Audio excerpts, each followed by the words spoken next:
Hello everybody, welcome back to my channel Keerthika's kitchen. ఈరోజు వీడియోలో మనము రెగ్యులర్గా చేసే కారపూస కాకుండా ఇలా ఆలుతో గనక కారపూస ట్రై చేశారనుకోండి, చాలా చాలా టేస్టీగా ఉంటుంది. అదేవిధంగా చాలా simple and crispy snack recipe. నేను ఇక్కడ చూపిస్తున్నాను చూడండి ఎంత గుల్లగా వచ్చాయో. ఇక ఈ రెసిపీ కోసం ముందుగా చిన్న సైజ్ బంగాళదుంపని పూర్తిగా సాఫ్ట్గా అయ్యేంత వరకు ఉడికించుకోవాలి. ఇలా ఉడికించుకున్న బంగాళదుంపని పై చెక్కు తీసేసుకోవాలి. ఇలా చెక్కు తీసిన బంగాళదుంపని స్మాషర్తో స్మాష్ చేసుకోవాలి. మీకు గనక స్మాష్ లేదనుకోండి, మనము గ్రేట్ అయినా చేసేసుకోవచ్చు.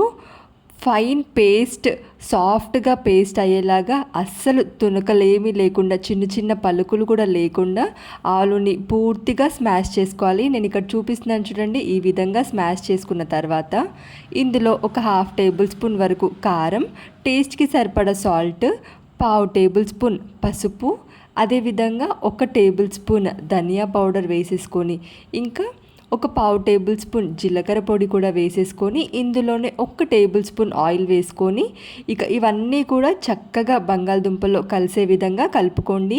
కలిపేటప్పుడు కూడా ఏమైనా చిన్న చిన్న బంగాళదుంప పీసెస్ కనుక ఉంటే వాటిని కూడా చక్కగా మెదిపి ఫైన్గా కలుపుకోవాలి. నేను ఇక్కడ చూపిస్తున్నాను చూడండి, చిన్న చిన్న పలుకులు కూడా ఏమీ లేకుండా మధ్య మధ్యలో ఒత్తుకుంటూ ఇలా సాఫ్ట్గా కలుపుకోవాలి బంగాళదుంప.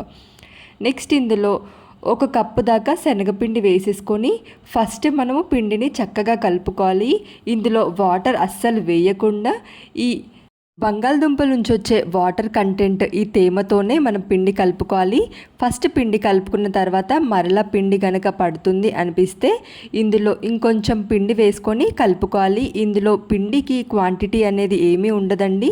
బంగాళదుంప తేమని పట్టి మనము పిండి వేసుకుంటూ కలుపుకోవాలి. రెగ్యులర్గా చేసే కారపూస ఎలా అయితే పిండి ఒత్తుకుంటామో సేమ్ ప్రాసెస్లో ఇలా సాఫ్ట్గా చపాతీ పిండిలాగా కలుపుకుంటే సరిపోతుంది. నేను ఇక్కడ చూపిస్తున్నాను చూడండి.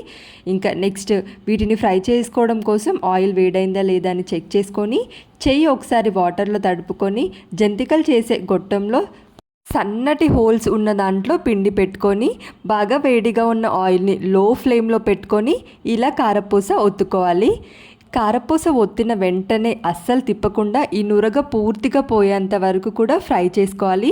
ఇలా ఫ్రై చేసుకున్న తర్వాత ఇప్పుడు చక్కగా ఒకవైపు ఫ్రై అయ్యాక ఇప్పుడు ఇంకోవైపు మరలా ఫ్లిప్ చేసుకొని ఇంకోవైపు లో ఫ్లేమ్లో పెట్టుకొని ఫ్రై చేసేసుకోవాలి.